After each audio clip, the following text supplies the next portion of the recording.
So today, for another Morrissey Friday, we have Morrissey, Teenage Dad on His Estate. So this title, I don't know, just grabbed me, and it's another one from, the You Are the Corey kind of days back in 2004, and I guess this one was released on the deluxe edition. So anyway, let's get into it, talk about it after. Let's go. See what's up.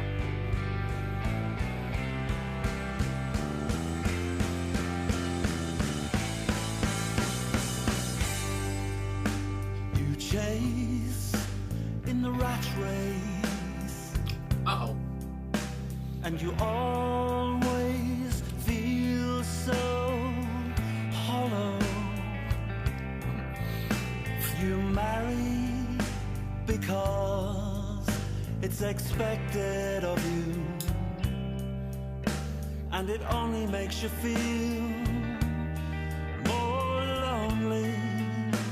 But still you look down on the teenage dad on his estate. He's happy, so leave him alone with his baby and his modest home. He's happy, so leave him alone. Damn. With his Jensen Interceptor, it's just a runaround. You defer to the views of the television news. Let someone do your thinking for you. And you still buy a daily newspaper, and you find everything there but the news. And still you look down on the teenage dad on his estate. He's happy, so leave him alone with his baby and his modest home. He's happy, so leave him alone with his Jensen Interceptor. It's just a runaround. You become your parents' parent, and you love them, but you can't help feeling used. And you hate the teenage dad on his estate. Damn. Because he's poor, but he's happier than you. They're all laughing at you. You're a dipper, slider, cart horse provider. Nobody cares about you. My goodness. Just as long as you're out there bringing it in, despising the grin on the face of the boy with the methadone. Oh, with his methadone, he's happy, so leave him alone. Oh, with his methadone, he's happy, so leave him alone.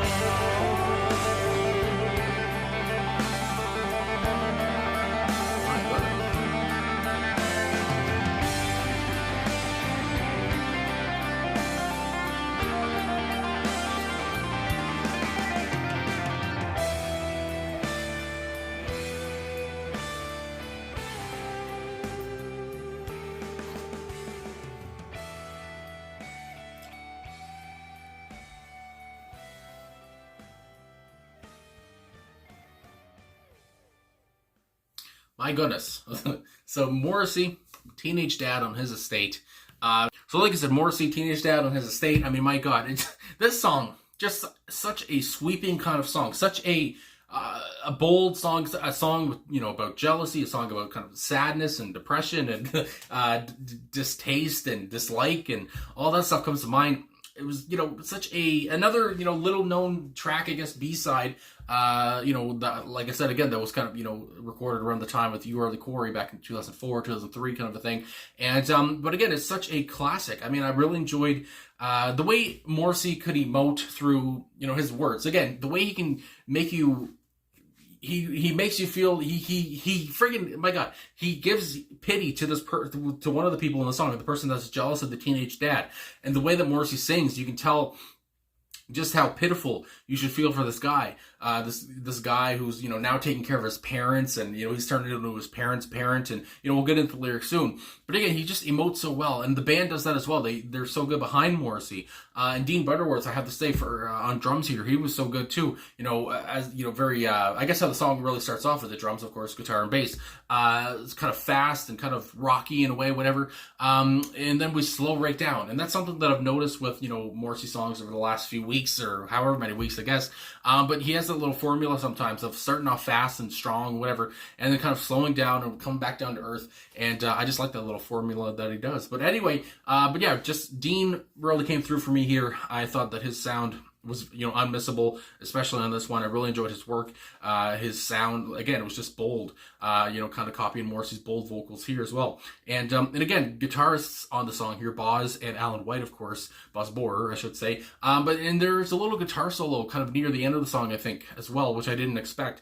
But yeah, just great musicianship through the whole track, I thought. And again, just really, helped Morrissey, aided Morrissey's vocals. They weren't taking a backseat at all.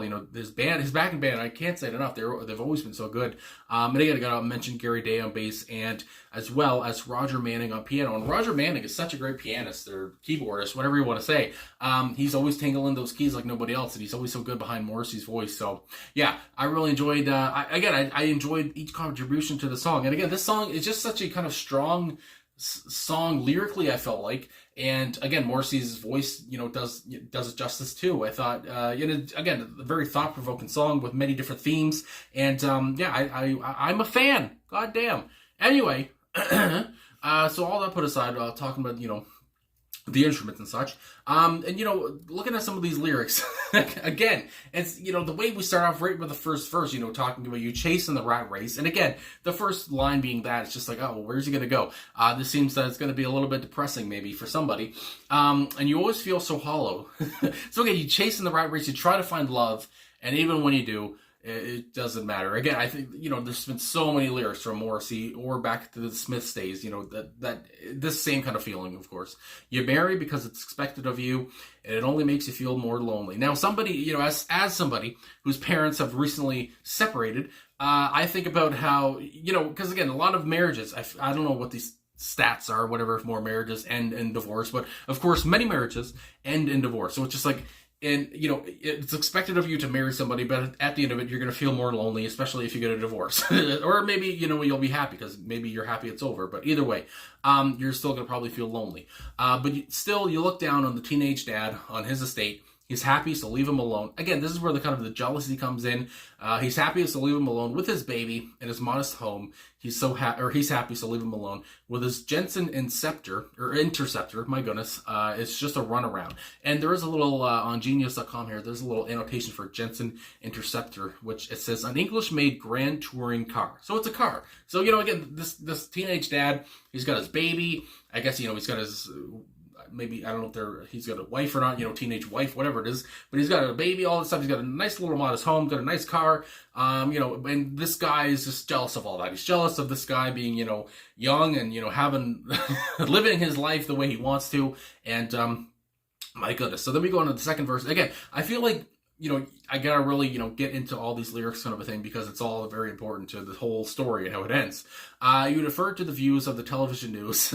Let someone do your thinking for you, and you still buy a daily newspaper, and you find everything there but the news. So again, I think of, tabloids or just exaggerated, newspaper things, whatever, stories that don't actually exist or whatever. Again, just kind of fake tales. And again, it's just kind of, we're talking about thinking for yourself, being yourself, whoever that is, whether people like you or not, I don't know. That kind of a thing comes to mind. And just kind of, again, just thinking for yourself. And, this guy is having a hard time with that. He's just he's looking to other people, for him to think. He's going to be kind of a copycat, whatever, that kind of thing. Well, what do you think? Well, that's what I want to think. Anyway, he doesn't have his own thoughts, I guess. And still, you look down on the teenage dad on his estate, so that we go into it again. Again, we're having some jealousy. And then we go on to the last part here, which, I mean, is the revealing part of the song. You become your parents' parent, and you love them, but you can't help feeling used.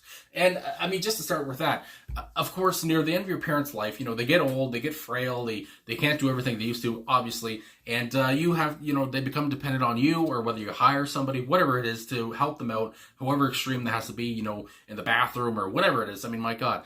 And again, it's just that whole kind of weird dichotomy of you become your parents' parent. You got to take care of them near the end of their life. And it's just, again, it's the sad thing that has to happen, but it's life. Anyway, and it goes on, you can't help feeling used, and you hate the teenage dad on his estate. You hate this guy that's, just living, he's young, he's living, he has a nice baby, all this stuff.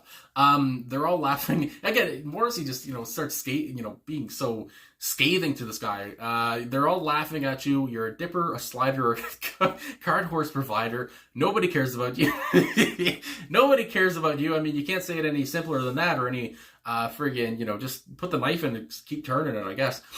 Kick a man while he's down. Just as long as you're out there bringing it in, despising the grin on the face of the boy. With his methadone, he's happy, so leave him alone. With his methadone, he's happy, so leave him alone. So it's almost like this guy that despises this teenage dad, because then we talk about the methadone, and I guess this teenage dad obviously is treating some kind of addiction. He's, whatever it is. And again, it seems like this guy is just saying, thinking, how is this boy still happy? And he's just, I guess that bothers him. But at the same time, this guy that hates this teenage dad, he thinks, well, everybody, he's talks about nobody likes this guy, nobody likes me at all. I have to take care of my parents, and everything just sucks. But at the same time, at least I'm not on methadone. I guess this is one of the things, that he could, take away from this. At least I'm not addicted to anything. And yeah, it's just like, but again, it's just that whole part of being free and being yourself, and again, just trying not to, I guess, compare yourself to others, and just trying to live your own life. And I just want to talk about one comment that I see on YouTube here, where a kind of a clever comment, because I talk about how this seems to be some kind of older guy, that hates this person, this older guy who was in a bad marriage, whatever marriage that failed, and now he's taking care of his parents, and everyone hates him, and he's just his life sucks, all this stuff. But I do like how, this could be, just a wrinkle in this, talking about what else this could mean. So it says this song may also perhaps be actually sung from the perspective of the teenage dad, albeit singing in third person himself.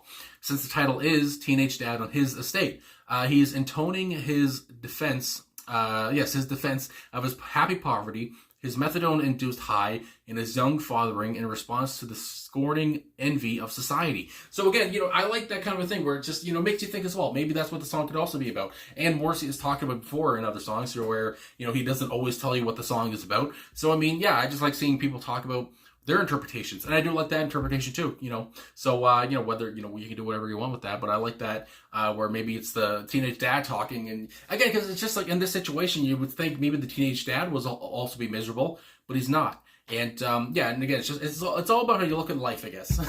I guess this is very philosophical, but again, just trying to make the best of life, whatever your situation is, and whether you're trying to beat addiction, whatever it is, or whether you were recently divorced or whatever it is, and you're just trying to get over that and just trying to live your life to the fullest as you can, and trying to be happy, trying to be free, and trying, and also trying to, thank for yourself or whatever. So anyway, I really enjoy this B-side. I have to say this was again a classic one for me. One of the stronger ones I've come across. I have to say that as well. So anyway, I hope you guys liked it as well, because I did. And anyway, so yeah, I guess that's all I'm gonna say. So thanks for watching. Thanks for liking, subscribing, commenting, all that stuff, and coming back for another Morrissey Friday. Leave your suggestions down below. I've done a lot of Morrissey songs, so watch out for that as well. But anyway, thanks again. Thanks a lot. I'll talk to you guys again soon.